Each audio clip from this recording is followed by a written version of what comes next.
आज हुजूर पाक सल्लल्लाहु तआला अलैहि वसल्लम की गुस्ताखियां भी कर रहे हैं और उनका मकसद सिर्फ और सिर्फ अपनी कौम में हीरो बनना आज एक फैशन बन चुका है। दुश्मनाने इस्लाम के दरमियान बड़ी बड़ी कंट्रीज में भी देखने को मिल रहा है। जिसको बड़ा नेता बनना है वो हुजूर पर भोंकता है, इस्लाम के खिलाफ, कुरान के खिलाफ। उन जालिमों को कभी डूब कर मर कर सोचना चाहिए। हिंदुस्तान ही की अगर मैं बात करूं, मुझे तो मेरी इस अदा पर भी फख्र है कि अल्लाह ने मुझे अगर कुछ अता किया है तो मेरे रसूल के सदक़े में अता किया। किसी दूसरे पे भोंक कर तो मशहूर नहीं हुआ,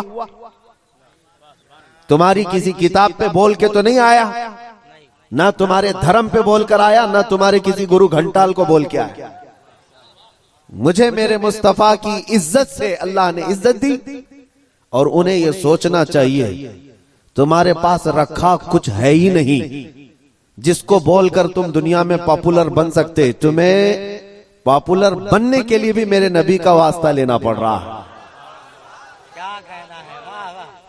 बदनामी से भी नाम चाहते हो, दुनिया में अगर कुछ नाम करना है बदनामी के जरिए से, तब भी मेरे नबी के नाम पर भोंकते हो।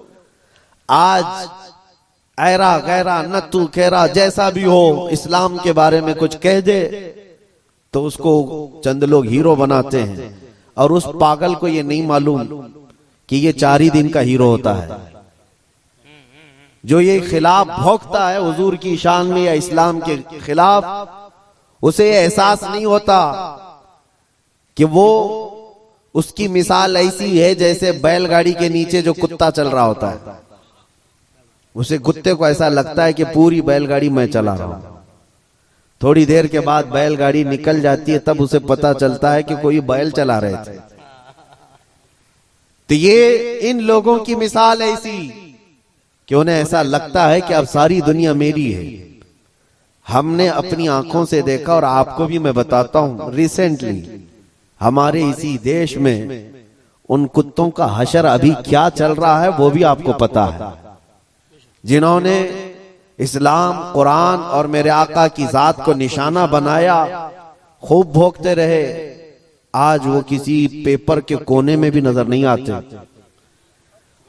दूसरों की बात तो छोड़ो, दूर दराज तो छोड़ो, अपनी कौम में ही नहीं पूछे जाते। वो राफजी कुत्ता जो अपना दीन बदल कर निकला था, इस्लाम भी बदल लिया, नाम भी बदल लिया, धोती पहन करके निकल कर चंद महीने उनका फुजला खाता रहा, उसके बाद वहां से भी किक मार करके निकाल दिया गया। और उसके बाद आज हालत क्या है। इसीलिए मेरे अजीजों याद रखो, दुनिया की चंद चकाचौंध को हासिल करने के लिए इन्होंने मेरे नबी को निशाना बनाया। लेकिन एक बात मैं बताऊं, आज से 1400 साल पहले नबी पाक सल्लल्लाहु तआला अलैहि वसल्लम की शान में हस्सान बिन साबित ने कहा था, या रसूल अल्लाह, आपसे ज्यादा हसीन मेरी आंखों ने देखा, सुभान अल्लाह, सुभान अल्लाह, आपसे ज्यादा खूबसूरत किसी माँ ने जना नहीं। उन्होंने हुजूर की तारीफ की थी, अल्लाह ताला ने उनका नाम आज तक जिंदा रखा है। सुभान अल्लाह। हुजूर की शान में तारीफ करने वाले, बाकी जो भौंकने वाले थे उनके तो नाम भी याद नहीं लोगों को। जो इस्लाम के खिलाफ दसीसाकारियां करते हुए अपनी जिंदगियां तबाह कर गए। मैं आपसे पूछता हूं, जिसने बगदाद में मुसलमानों की खोपड़ी से मीनार बना दिया था, वो चंगेज और हलाकू, इनकी कब्रें कहां हैं, जरा ढूंढ के दिखाओ। इनके निशानात कहां हैं, इनकी औलादें कहां हैं, इनके तारीख में वो मकामात क्यों नहीं आज। लेकिन आज हिंदुस्तान ही नहीं, दुनियाए इस्लाम के जिस खित्ते में भी जाओ, हुजूर पाक सल्लल्लाहु तआला अलैहि वसल्लम के इश्क में बोलने वाला इमाम अहमद रजा हर जगह बोला जाता है। वाह वाह वाह वाह वाह वाह वाह। इमाम अहमद रजा का चर्चा हर जगह होता है। क्यों होता है? इसलिए कि उस आला हजरत ने अपनी जिंदगी हुजूर के इश्क में फना कर दिया था। इसीलिए उन्होंने कहा था, या रसूल अल्लाह, कि जान की इक्सीर है उल्फत रसूलुल्लाह की, खाक होकर इश्क में आराम से सोना मिला।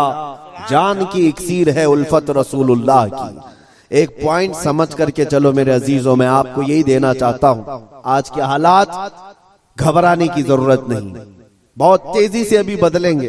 इम्तिहानात आएंगे अभी तुम्हारे यहाँ, बहुत तेज आंधी आने वाली हैं ये अगले चंद सालों में। आंधियों से मुराद सिर्फ यही हवाओं की आंधियां मत समझो, कुफ्र और शिर्क की आंधियां, जुल्म और सितम की आंधियां, और दिन दहाड़े जो मुसलमानों का कत्लेआम है ये बढ़ता जाएगा। मैं हदीस की रोशनी में बता रहा हूं, हदीस की रोशनी में बता रहा हूं, बढ़ता जाएगा। तुम्हारा इम्तिहान है। अभी तो खाली चिट्ठी दिखा करके लोगों को लुभाने वाले बाबा आए हुए हैं कि तुमने क्या खाया, तुम घर में क्या करके आए, चिट्ठी दिखा देंगे। अभी तो दज्जाल को आना बाकी है।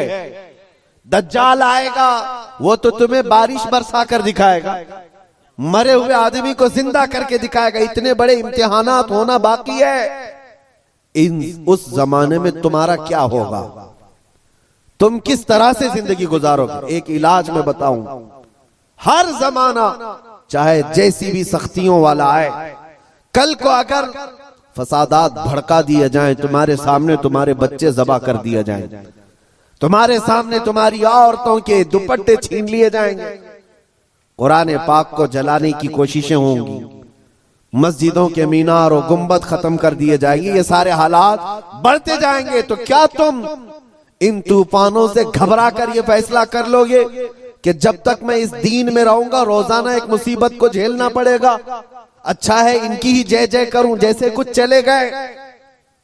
तो मेरे अजीजों, अगर तुम्हारा कदम जरा बराबर डगमगा गया तो फिर आज ही से तय कर लो कि तुम ईमान में आए नहीं थे, मुनाफिकत में थे, निफाक था। जिसका ईमान है वो उन आंधियों में एक ही सहारे के साथ जिंदा रहेगा। एक ही सहारा, छोड़ो, कोई कायद नहीं मिलने वाला है, मुश्किल है। रहनुमा, कायद, जमात, पार्टी, निगरान, सिपह सालार, ये सब एक तरफ रखो। उन हालात में तुम हर तरफ देखते रहोगे जिसको आला हजरत ने फरमाया है, साथी साथी कह के पुकारो, साथी हो तो जवाब आए। फिर झुंझलाकर सर दे पटखो, चल रहे मौला वाली है। हालात ऐसे आएंगे कि तुम साथी साथी कहकर पुकारते रहो, मदद के लिए कोई नहीं आने वाला है। उस जमाने में एक ही सहारा होगा। फरमाया बुजुर्गों ने कि जिसके सीने में मेरे मुस्तफा की मोहब्बत होगी, उन आंधियों से वो टकरा करके भी साबित कदम रहेगा, वो साबित कदम रहेगा। हर आने वाली आंधी का रुख मोड़ देगा। कत्ल बहुत सारे हो जाएंगे, इम्तिहानात बहुत सारे हो जाएंगे, लेकिन नबी पाक सल्लल्लाहु तआला अलैहि वसल्लम का सच्चा शहदाई और सच्चा वफादार उन आंधियों को फेस करेगा, मुकाबला करेगा, और अल्लाह की मदद आएगी। अल्लाह की मदद आएगी।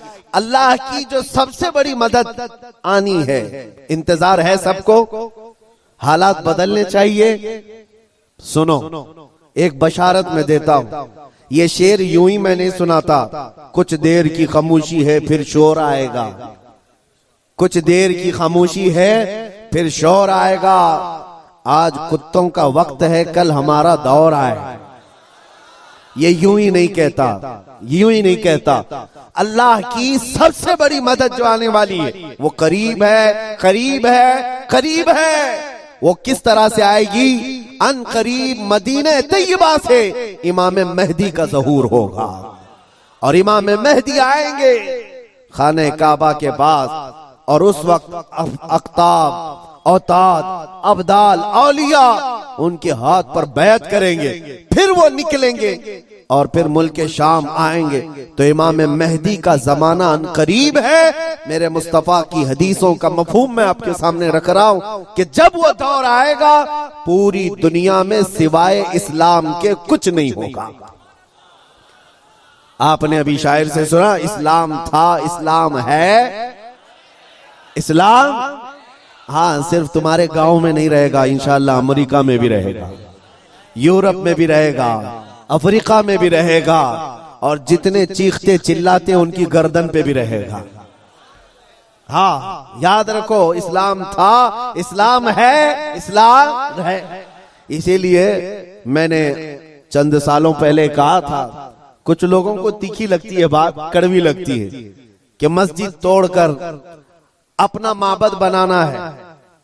मस्जिद को खत्म कर दिया, शहीद कर दिया। भाई हुकूमत तुम्हारे पास, ताकत तुम्हारे पास, कोर्ट तुम्हारे पास, वकील तुम्हारे पास, बना लो।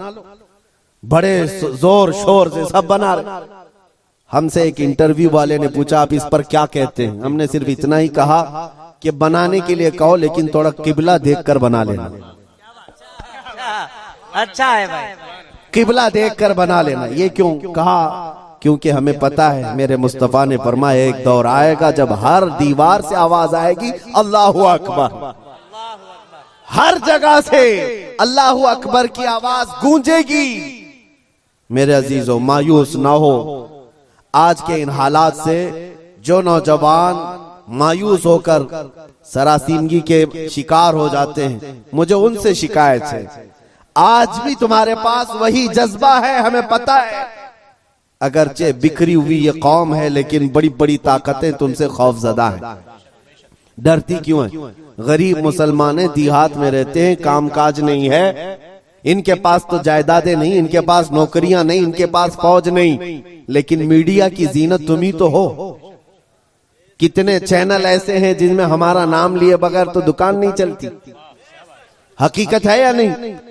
क्यों? हम ही हम हैं। सारी जगह डिबेट में हम ही हम हैं। कुछ बात तो है कि मिटती नहीं हस्ती हमारी। इकबाल ने कहा कुछ बात तो है कि मिटती नहीं हस्ती हमारी, सदियों रहा है दुश्मन दौरे जमा हमारा। लेकिन मेरे अजीजों, वो वक्त आएगा जब तुम्हारा इश्क मचलेगा और तुम अमली मैदान में आओगे और नबी पाक सल्लल्लाहु तआला अलैहि वसल्लम का नारा बुलंद होगा। क्योंकि कुरान का वादा है, हुवल्लज़ी अरसल रसूलहु बिल हुदा व दीनिल हक़ लियुज़हिरहु अला दीनि कुल्ली। वो अल्लाह है जिसने अपने रसूल को हक के साथ भेजा है ताकि वो अपना दीन पूरी दुनिया में गालिब फरमाए। दीन पूरी दुनिया में गालिब आएगा। किसी को बुरा लगता है लगे, कुरान ने खुद कहा वलो करिहल काफिरून वलो करिहल मुशरिकून। कुरान ने खुद कहा है मुशरिकों को अगरचे बुरा लगता हो लेकिन दीन गालिब आएगा। उसके गलबे का वक्त अल्लाह हमें दिखाए। बस हमारी तमन्ना ये है कि आज मगलूबियत का जमाना है, हम मारे जा रहे हैं, पीटे जा रहे हैं। ऐ अल्लाह वो दौर भी दिखा जब इस्लाम का गलबा आ जाए, जब निजाम मुस्तफा हो, हर जगह रसूल करीम सल्लल्लाहु तआला अलैहि वसल्लम की शरीयत तैयबा ताहिरा का दौर दौरा, वो दौर आएगा। अजीजान गिरामी वकार, दो चंद बातें मैं अर्ज करता हूं जिनको ऐसा लगता है कि इस जमाने में हमारे साथ अगर कुछ हुआ तो क्या होगा। कुछ नहीं। क्या सहाबा की जानें नहीं गई? क्या हुजूर पाक सल्लल्लाहु तआला अलैहि वसल्लम के खानदान वाले अहले बैत अतहार उनकी जानें नहीं गई? इस दौर में अगर हम जैसों का कुछ होता है तो वो सहाबा के पैर के नाखून के बराबर भी नहीं है। हमारी हैसियत कुछ नहीं है।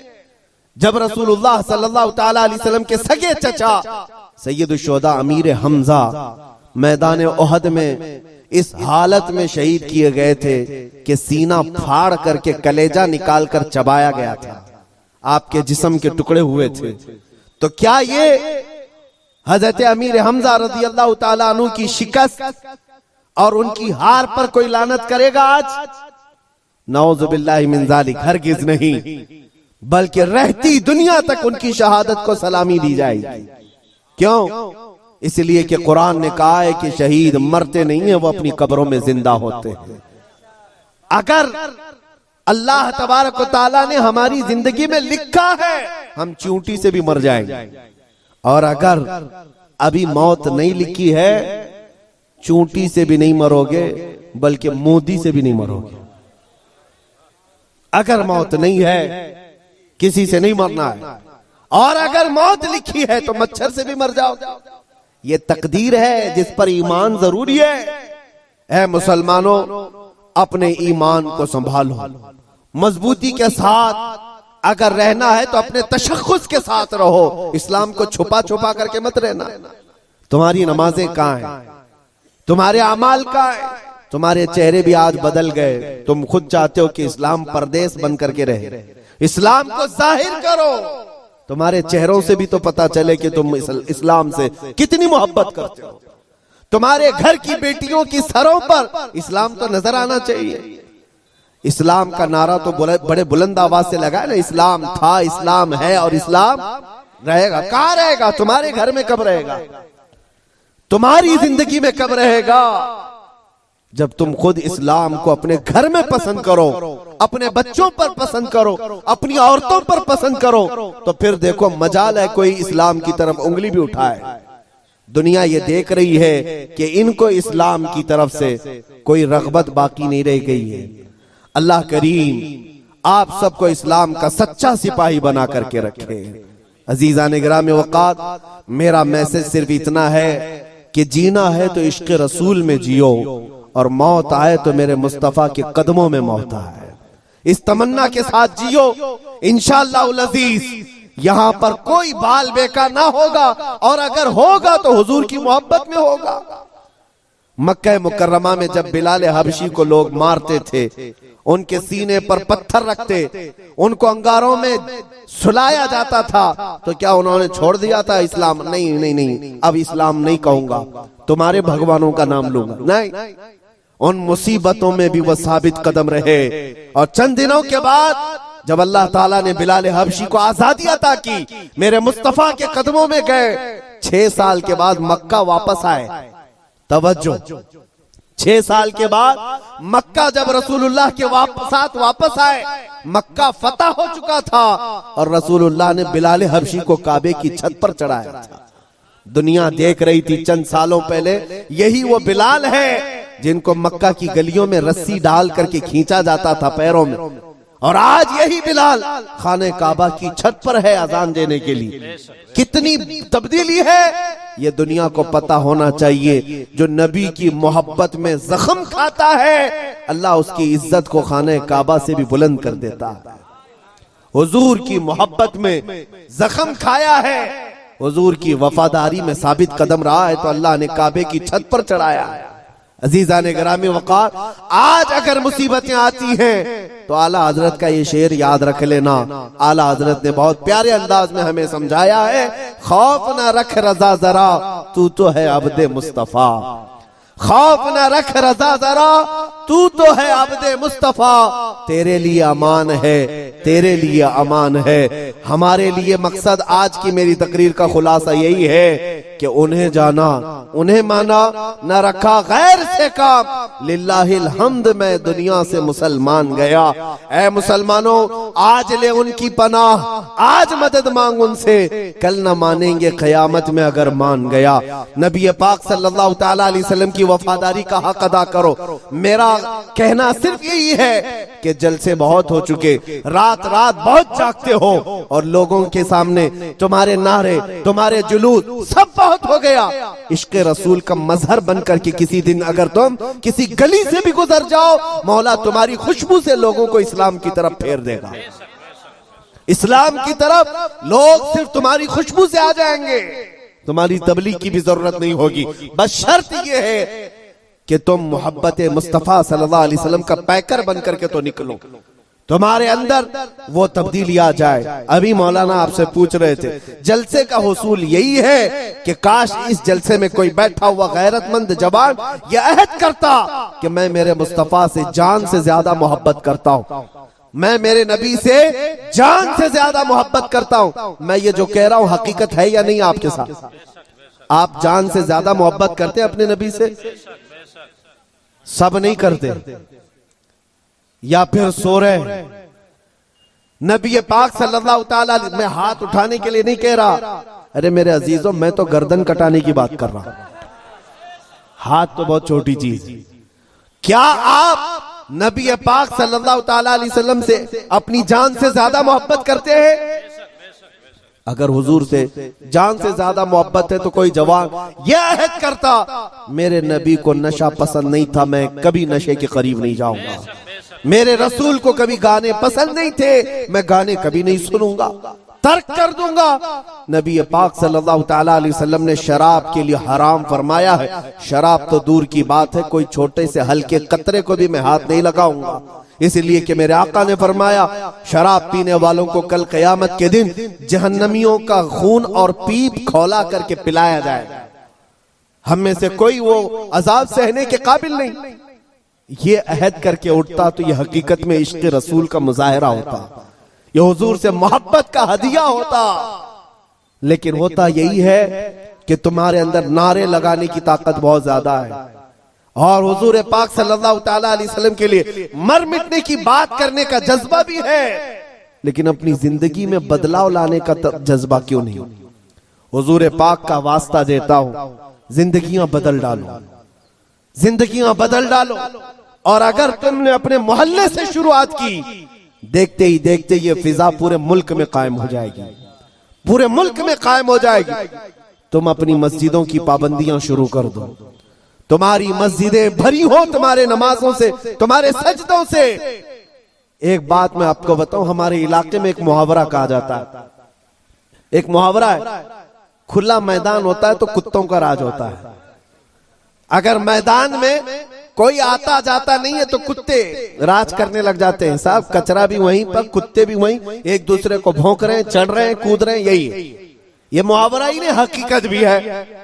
जब तुम्हारी मस्जिदें आबाद होंगी, किसी कुत्ते की मजाल नहीं होगी कि मस्जिद की तरफ आंख उठा कर देखे। तुम्हारी मस्जिदें वीरान हो गई, मस्जिदें खाली होने लगी, जिसकी वजह से ऐरा गैरा नत्थु खेरा मस्जिदों की तरफ आने लग गया। मीनार पर कभी हमले, गुंबदों पर कभी हमले। ऐ नौजवानों, ये मस्जिदें आज तुम्हें पुकार रही हैं, आ जाओ मुझे आबाद करो, आ जाओ मुझे आबाद करो। एक नहीं कई मस्जिदें शहीद होने की कगार पर हैं। इसीलिए आज बदलो, आज ले उनकी पनाह, आज मदद मांग उनसे, कल न मानेंगे कयामत में अगर मान गया। मेरी तकरीर का खुलासा मैं लुब्बे लुबाब आखिर खत्म इस बात पे करता हूँ, नबी पाक सल्लल्लाहु तआला अलैहि वसल्लम के इस नुक्ते पर जमा हो जाओ, अल्लाह करीम तुम्हें क्या नहीं देगा। तुम आज ये सोचते हो हमारी सियासत कैसे, हमारी हुकूमत कैसे मिलेगी, हमारी क़ियादत कैसे मिलेगी, हमारी खोई हुई दौलत कैसे आएगी? सब आएगा। अरे ये कोई चीज ही नहीं है, बल्कि अल्लाह रब्बुल इज्जत के कुरान पाक की आयत की तर्जुमानी करते हुए आशिक रसूल कहता है कि मोहम्मद से वफा तूने, कि मोहम्मद से वफा तूने, तो हम तेरे हैं। ये जहां चीज है क्या, लौह कलम तेरे, ये सियासत चीज है क्या, लौह कलम तेरे है। हुकूमत चीज है क्या, लौह कलम तेरे है। अल्लाह करीम तुझे लौह कलम अता कर दे, बस शर्त यह है कि मेरे मुस्तफा से मोहब्बत करो। हमें करनी है शहिंशाह बतहा की रजा जोई, वो अपने हो गए तो रहमते परवरदिगार अपनी। मौला करीम